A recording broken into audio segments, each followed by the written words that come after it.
시작이 많이 춥습니다. 왜 추운지에 대한 명쾌한 분석 좀 들어보도록 할까요? 신의 한수 시간이고요. 오늘은 황금알TV 김성남 대표와 함께 이 시간 꾸려가겠습니다. 대표님 어서 오세요. 네, 반갑습니다. 안녕하세요. 네. 와, 언제쯤 대표님과 좀 마음 편하게 어디까지 갈까요? 라는 질문을 던졌으면 좋겠는데 오늘은 일단 좀 아닌 것 같습니다. 양대지수 하락인데요. 이게 미국 물가지표 발표를 앞둔 경계감일지 1차적으로 궁금하고요. 계속해서 코스닥 쪽이 많이 빠지고 있잖아요. 바로 내일 그리고 다음 주 초까지 좀 봤을 때 반대 매매에 대한 공포감 때문에 이렇게 빠진다고 봐야 되는지, 그리고 수급적으로도 오늘 옵션 만기기 때문에 더욱더 여기서 흔들림을 저희 감안해야 되는지 지금 딱 1시 반 구간 지났거든요. 진단 좀 부탁드리도록 할게요, 대표님. 네, 지금 시장 상황이 한마디로 총체적 난관이죠. 네, 고금리의 고환율의 고물가의 저성장 요 국면들도 맞이하고 있고, 앞서서 얘기해 주신 대로 우리 김민지 앵커께서 말씀하신 사항들 전부 지금 공포감으로 해당되고 있다라고 봐야 될 것 같습니다. 사실 어제 아침 같은 경우에도 상당히 반대 매매 부분들이 나타나기 또 시작을 했거든요. 지난주보다는 지지난주에 계속해 됐던 그런 반대 매매. 그러니까 우리는 이미 한번 얻어 맞았어요. 제가 학교 다닐 때만 해도 선생님들 체벌이 상당히 좀 꽤 많았거든요. 공부를 잘하든 못하든 그냥 같은 반에서 평균 값으로다가 맞은 적도 있고. 1교시 때 우리 국어 선생님이 숙제 안 해요 놈 나와 그래가지고 얻어 맞았는데, 2교시에 수학 선생님이 문제 풀라고 불러가지고 못 푼다고 또 때리네요. 근데 체육 시간에 체육복만 갖고 왔다 또 때리고 지금 있는 거예요. 그러니까 그런 정도까지 오니 공포감들이 상당히 커질 수밖에 없는 그런 상황에 있습니다. 자, 그런데요. 참 우리는 운도 없죠. 지금 현재 투자자들, 이거 우리나라 투자자뿐만 아니라 전 세계적인 추세라고도 좀 봐야 될 텐데, 이 얘기를 오늘 사실 하고 싶었어요. 이 얘기 꼭 하고 싶습니다. 세계적인 지도자들, 그러니까 세계 각국에 그들이 훌륭하든 훌륭하지 않든 이 지도자들의 리스크까지 계속 가속화되고 있는 거예요. 정치인들은 정치만 잘합니다. 예, 정치인들은 정치만 잘해요. 그들이 내가 정책을 이렇게 하거나 이런 이런 이야기를 했을 때 경제가 어떻게 될 거다라는 생각들 잘 못하는 것 같아요. 그런 대표적인 사례가 지금 현재 계속해서 세계 곳곳에서 나타나고 있는 것 같습니다. 공자 선생이 옛날에 옛날 분이시니까 공자 선생이 제자들하고 큰 길을 걸어가고 있었다고 해요. 그런데 한 사람이 그 큰 대로에서 엉덩이를 까놓고 길 한복판에서 똥을 싸고 있었다는 거죠. 제자들이 놀랬습니다. 야, 공자 선생님이 지나가시다가 뭐라 하시겠구나. 근데 그냥 본체만체 지나가더라 이거예요. 조금 가다 보니까 뒤돌아서서 담벼락에 오줌을 싸고 있는 사람을 봤대요. 그랬더니 공자 선생님이 가서 막 뭐라고 한 겁니다. 너는 어떻게 그럴 수가 있느냐. 그러니까 제자들이 이상한 거예요. 아니, 길거리에서 대놓고 똥 싸는 사람한테는 뭐라고 안 하고 뒤돌아서서 오줌 싼 사람한테는 왜 그렇게 화를 내셨습니까? 라고 했더니 공자 선생님이 이렇게 얘기하셨죠. 뭐라고 하셨습니까? 야, 그래도 뒤돌아서 오줌 싼 사람들은 부끄러움도 알고 수치심도 알아. 그러니 뭐라고 하면 고칠 만한 여지도 있지. 자, 그런데 길거리에 대놓고 똥 싼 사람은 지가 뭘 잘못하고 있는지, 부끄러움이 무엇인지도 모르니 야단쳐봤자 소용없어. 지금의 여러 지도자들, 러시아의 전쟁에 계속해서 장기화되고 있습니다만 푸틴을 비롯해서 영국의 지도자도 지금 시끌시끌합니다. 여러분 가까이 계시는 분들부터 마음에 안 드시는 분들 상당히 많다고 얘기들 많이 하시는데, 지금 본인이 뭘 잘못하고 있는지 전혀 모르고 있는 것 같아요. 감세에 의한 성장을 계속해서 시켜보겠다. 그러지 말라고 지지율 계속 떨어지고 지금 사임해야 된다라는 여론이 지금 51%가 넘어가고 있는 이 마당에 왜 계속해서 그만하라고 하는데도 자꾸 우리에게 빅똥을 선사하고 계시는지, 그걸 왜 계속 우리를 맞아야 되는지 참으로 짜증나는 그런 상황이 아닐 수 없습니다. 자, 다만 이 얘기를 드린 부분들이 우리가 좀 운이 나쁜 부분들도 있다는 이야기도 드리고 싶고요. 사실 지난주 제가 여기 나와가지고 여러분들한테 중요하게 말씀드렸던 거 오늘 있죠. CPI 발표, 저는 그렇게 중요하게 생각하지 않아요. 좀 다르죠. 다른 분들은 아마도 나와서 CPI 발표 이게 어쩌지 돼서 이게 좀 큰 문제일까라고 생각하는데, 아니요. 이미 저는 지난주 목요일 날 여러분들한테 금요일 발표되는 고용지표예요. 네, 그것 때문에 아마 큰 방향을 결정할 겁니다라고 얘기 드렸죠. 그러니까 이미 그거에 의해서 이번 CPI 별로 기대할 거 없어. 기대치가 없어요. 애초에 예상치가 몇이에요? 8.1%잖아요. 뭘 기대합니까? 그죠? 어쩌다가 그렇게 기대하지 않았는데 오늘 혹시나 그럴 리도 없을 것 같지만 혹시나 칠 때가 나온다면 우와 뭔가가 그죠? 너무 과한 거 아니야? 뭐 이제 이런 부분이가 좀 나올지도 모르겠어요. 그러지 않고서는 지금 쉽지 않은 그런 상황들이다라고 봐야 될 것 같습니다. 어쨌든 세계적인 지도자라고 하는 그런 고문관들이 조금은 생각을 고쳐먹기를 좀 바라보면서 오늘의 이야기 좀 본격적으로 시작을 해볼까 합니다.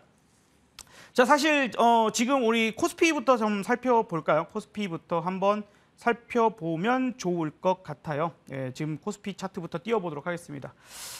지금 지난 6월달, 7월달의 저점을 깨고 그죠? 내려와져 있는 상태이고요. 지금 위아래 흔들기를 계속하고 있습니다. 뭐 하루 올라가기 무섭게 다시 떨어지고 올라가면 떨어지고.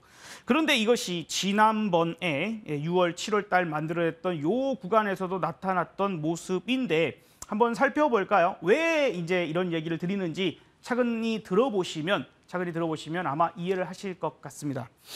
우리 자막에는 지금 코스닥 반대매매 폭탄 현실화 뭐 이런 이야기들 자막이 나오고 있는데 코스닥은 오늘 신라젠 영향이 제일 크다고 봐요.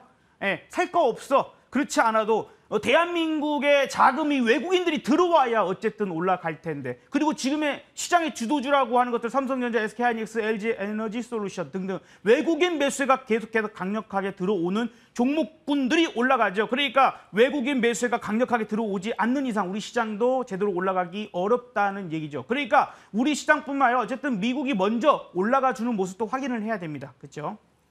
자, 그래서 코스닥은 그렇지 않아도 볼 거 없는데 신라젠이 갑자기 짠 나타나서 오늘 코스닥의 거래량 상위 1위를 랭킹하고 있을 겁니다. 아마도. 그렇기 때문에 볼 게 없는 거예요. 그러니까 더 많이 빠지는 그런 부분들 오늘 하루는 이해해야 합니다. 오늘 하루는 말이죠. 2년 동안 고생하신 몇만 명, 19만 명이신가요? 그분들이 지금 얼마나 간절히 기다리셨습니까? 그죠? 자, 봅시다. 지금 지난번 6월, 7월이거든요. 이 현상이 세력들이 제일 좋아하는 거예요. 세력들이 제일 좋아합니다. 폭락시켜놓고 반등 나온다. 투명이 조금 일어났다. 반등 나온다 하는데 이걸 기어이 와 이제부터 올라가는 건가? 라는 생각을 하게 만들어 놓고 여지없이 저점 깨버리죠. 희망을 몰살시킵니다. 자, 아니야. 그래도 버티면 좀 괜찮지 않을까? 버텼던 사람들 이제 완전 초보자는 사실 이거 꼬꾸라질 때부터 이미 끝났거든요. 마음이 아주 와르르 무너졌죠. 그나마 조금 시장 좀 매매 좀 해봤다는 사람들이 여기서 버텼어요. 하루 올라가다 또 무너뜨립니다. 원매 어찌했을까? 또 힘들죠. 또 올라가다가 또 무너뜨립니다. 이제 옆으로 기어요. 이게요. 잠깐 하루 동안에 일어난 일이면 어찌어찌 버팁니다. 근데 이게 일주일, 2주 시간을 계속 끌고 가면 어떻게 되죠? 포기합니다. 포기해서 어떻게 돼요? 다 털어버려요. 그렇게 털기까지 심리 상태를 시장 와르르 무너뜨리는 그 상황들이 지금 올해만 들어와서 벌써 세 번째죠. 1월달, 6월달, 그리고 9월달. 자, 이쯤 되면은 이거는 개미 털겠다고 나서서 작정하고 털고 있는 거 아니라고 봅니다. 그죠? 지금도 마찬가지로 와르르 무너뜨렸다가 자, 지난번에도 버티니까 어떻게든 올라왔어. 버틴 사람이 잘한 거야. 존버를 해야 되나? 라는 생각들 하고 버틴 사람들도 있을 텐데 이번에는 지난번보다 가지도 못하고 내려옵니다. 그래도 코스피니까.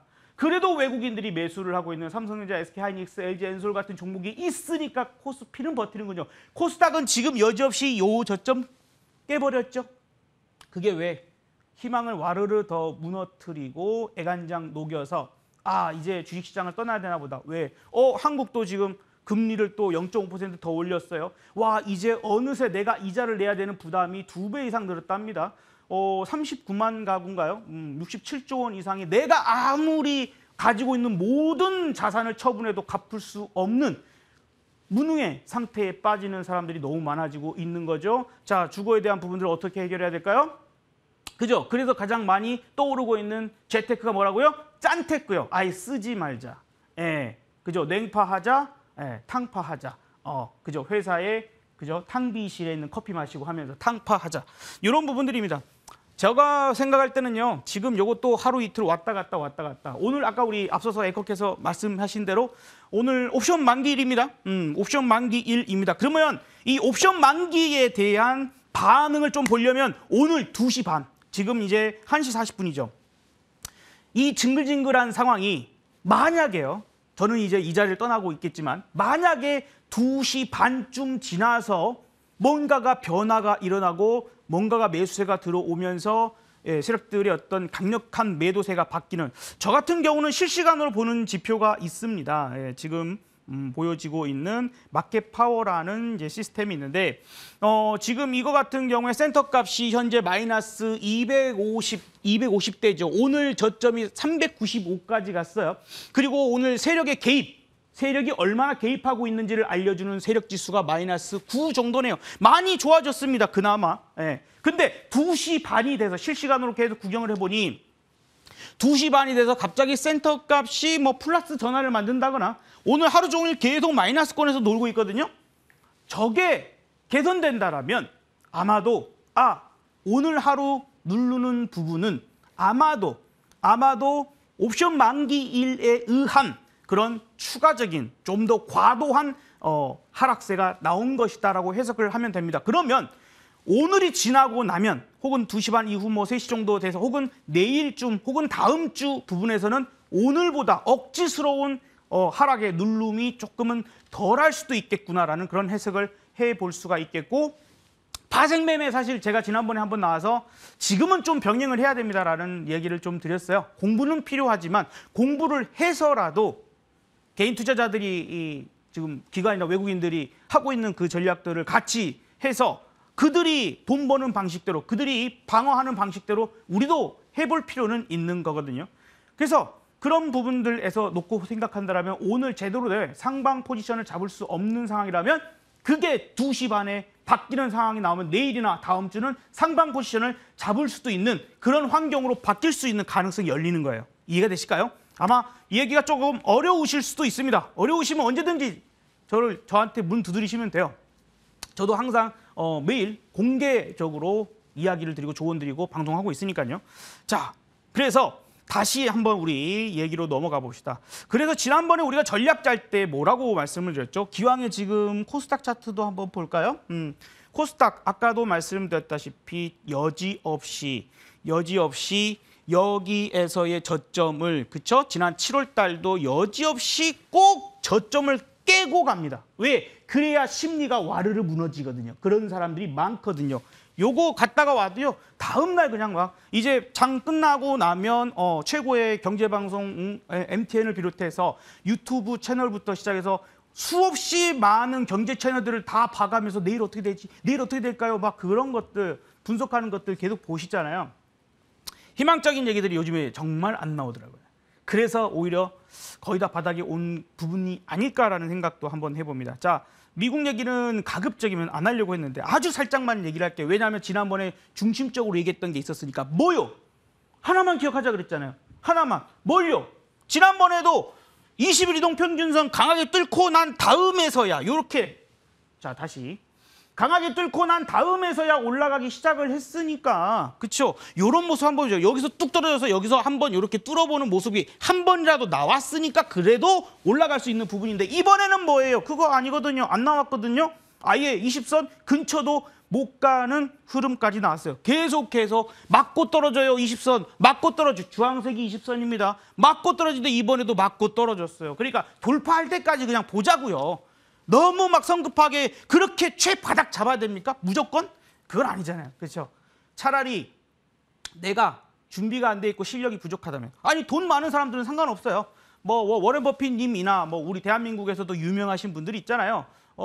몇백억씩 몇천억씩 굴리시는 분들이야 돈 워낙 많으시니까 계속 갔다가 저점에서 하시면 되겠죠, 그분들은. 그런데 시청자님들 아니잖아요. 그렇죠? 우리 상황 그게 아니죠. 현금도 없죠. 그러니까 한 템포만 쉬어서 21선 완벽하게 뚫고 난 다음 눌림목, 그때에 우리가 자리를 잡아보면 어떨까 싶습니다. 자, 그리고 우리나라 시장으로 다시 넘어와서 마찬가지가 되겠죠. 우리나라도 미국이 먼저 20선을 넘어가든 아니면 우리가 먼저 20선을 넘어가든 현재 구간은 조금은 이렇게 보여져요. 코스피 기준입니다만 수렴하고 있는 과정으로 좀 보여지거든요. 이렇게 수렴하는 과정. 그리고 오늘 이제 지난 중요한 자리가 2175자리가 있어서 거기에 지지 테스트를 계속하고 있는 상황입니다만 만약에 2시 반에 약속의 시간 2시 반이 돼서 만약에 2190포인트 이상을 올려놓고 끝나는 상황이라면 아마도 오늘 여러분들한테 말씀드린 게 맞을 것 같아요. 예. 그래서 그 포인트를 보고 생각하셨으면 좋겠고, 자, 지금의 시장의 주도주를 봐야 됩니다. 주도주 무너지지 않으면 괜찮아요. 그래도 지수는 빠지고 뭐 더 빠지는 거 있습니다. 심리를 계속 악화시키는 거 있지만 그래도 시장을 받치려고 하는 것들이 있어야 되겠죠. 그게 보통은 시가총액 10위 안에권들의 종목들이고 지금의 삼성전자 그런 역할 잘 해주고 있습니다. 최소한 무너지지는 않고 있고 외국인들 매수세 최근 들어와서 좀 들어왔죠. 그 다음에 SK하이닉스 마찬가지입니다. 오늘까지 힘을 써주고 있어요. 그 전에 시장 무너질 때도 버텼던 종목은 LG 에너지솔루션이고 어제 하루 잠깐 쉬었지만 오늘 힘드니까 좀 다시 나와줘 하니까 금방 나와줍니다. 자, 그래서 이 종목들만 무너지지 않는 상황이라면 시장 너무 의심만 하고 너무 걱정만 하고 있을 게 아니라 어차피 바닥 다지는데도 시간이 좀 필요할 수 있어요. 시간이 좀 필요할 수 있으니 그 부분 좀 감안해서 마음속에 너무 걱정만 하지 말고 안개 속에 쌓여있는 그런 시장이지만 이 종목들 중심으로 아직까지는 뭐 반도체 섹터나 2차 전지 섹터 이런 부분들은 살아있는 종목들이 최소한 한두 개라도 있으니 그런 부분에서 포인트로 시장 보면 좋을 것 같습니다. 주도주 그리고 버텨주는 종목이 한두 개 정도는 있다라고 코멘트를 대표님 해주셨거든요. 그럼 바로 질문 드릴게요. 주도주 성격을 지금 가졌다고 판단하는 그 섹터 안에서 우리 탑픽을 구하면 괜찮을지 혹시 특별하게 지금 자리에서도 눈여겨보고 계신 종목이 있는지 궁금합니다. 그래서 앞서서 설명드렸던 부분들 사실 업종이라고 할 것라기보다는 방금 말씀드린 대로 시가총액 1, 2, 3위가 계속해서 잘 버텨주고 있습니다. 거기에다가 뭐 LG 디스플레이랄지 혹은 지난주 말씀을 드렸던 뭐 포스코 케미칼이 뭐 쭉 올라가지는 않지만 그래도 조금이라도 올라가서 잘 안 무너지죠. 이런 섹터들의 종목군들 혹은 섹터라기보다는 어떻게 보면 개별 종목일 수도 있는데 그런 종목군들이 지금 좋다. 특히 외국인들이 조금이라도 들어오기 시작해야 좋겠고 진짜 바닥 찍는다면 여러분들이 제일 싫어하고 방송마다 욕하는 종목 네카오가 반등을 시도하는 그런 시장이 되겠죠. 자, 그러면 그래도 좀 좋아 하는 것들이 지금 반도체 괜찮죠. 대형, 그죠? 삼성전자, SK하이닉스. 근데 뭐 이미 좀 많이 오르기도 했고 LG 에너지솔루션도 마찬가지인 것 같아요. 21선 2위에서 놀고 있는 이런 상황이고 하니까 오늘은 그러면 연관 종목으로 그래도 반도체 아니면 2차 전지 근데 대형 반도체는 이제 없네요. 그러면 대형 2차 전지 쪽에서 삼성 SDI를 한번 오늘 눌러주고 있는데 요 며칠 올라올 때 힘이 매우 괜찮게 잘 올라왔었기 때문에 그 포인트를 한번 보면 어떨까 싶어요. 최근 환율 상승 아마도 환율적인 부분들이 또 조금씩 올라갈지도 모르겠지만 지금 이런 환율 상승과 메탈 가격 상승에 따른 수익성 개선을 좀 기대해 볼 수 있는 그런 종목입니다. 만약에 메탈 가격이 하락 안정을 하면 야 판가 좀 깎아줘라고 또 압력을 받을 텐데 그럼에도 불구하고 지금 상대적으로 타사에 비해서 높은 수익성을 기대해 볼 수 있는 종목이거든요. 그러니까 그 이후의 움직임들까지 우리는 좀 생각을 해볼 필요가 있다. 미국에서 지금 인플레이션 그죠? 그 관련된 IRA 뭐 잘 아시지 않습니까? 탈중국화 어떻게든 중국을 배제하고 눌러놓고 좀 보이지 않는 전쟁들을 계속해서 해야 되는 상황이다 보니까 중국 내에 미국 내에 어쨌든 탈중국화에 대한 어떤 수혜도 계속해서 기대해 볼 수 있을 것 같습니다. 자, 그러면 지금 보시면요. 다른 종목군들하고는 좀 다르죠. 다른 종목들은 정말 크게 빠져서 힘들게 만들었는데 최소한 이 종목은 그런 부분들의 휘둘림이 좀 적은 것 같아요. 그래서 좀 반등을 좀 기대해 볼 수 있다라면 일단 매수부터 아마도 제가 볼 때 시장이 완전 바닥을 한번 찍어서 올라간다라고 하면 낙폭 과대 종목이 올라가겠지 이게 바로 올라가지는 않을 것 같습니다. 그러면 이거 왜 오늘 얘기 안 해요? 그러니까 밑에서 기다리려고. 왜 저는 일주일에 한 번씩 여기서 나와서 얘기 드리니까. 그죠? 매일 나와서 얘기한다면 지금 오늘 당장 급등하고 급등주도 얘기 드릴 수 있겠죠. 저는 이제 그렇지 않은 상황이니까. 그래서 조금 아래쪽에서 기다려 보시면 어떨까 싶어요. 한 58만 원 정도? 매수가 정도는 아무래도 조금만 내려가서 아마 진짜 시장 바닥 잡히면은 낙폭 과대 종목이 먼저 올라오고 덜 흔들렸던 종목들은 살짝 내려올 겁니다. 그때 한번 잡아보자는 거죠. 자, 58만 원 매수가 한번 잡아보고요. 그리고 나서 진짜 바닥이라면 조금이나 좀 긴 시간에 상승이 나올 수 있을 텐데 그렇다면 목표가 65만 원. 그래도 만약에 항상 그렇죠? 시장이 또다시 와르르르르르 2,400개 중에 2,200개, 2,300개가 무너지는 그런 날이 계속된다면 못 버틸 거예요. 그러면 손절가 54만 원 잡고 대응해야 될 것 같습니다. 네, 시장 전반적인 이야기부터 시작해서 탑픽까지 들어봤는데요. 오늘은 여기서 마무리 짓도록 하겠습니다. 지금까지 황금알TV 김성남 대표와 이 시간 함께 진행해봤습니다. 대표님 고맙습니다. 네, 감사합니다.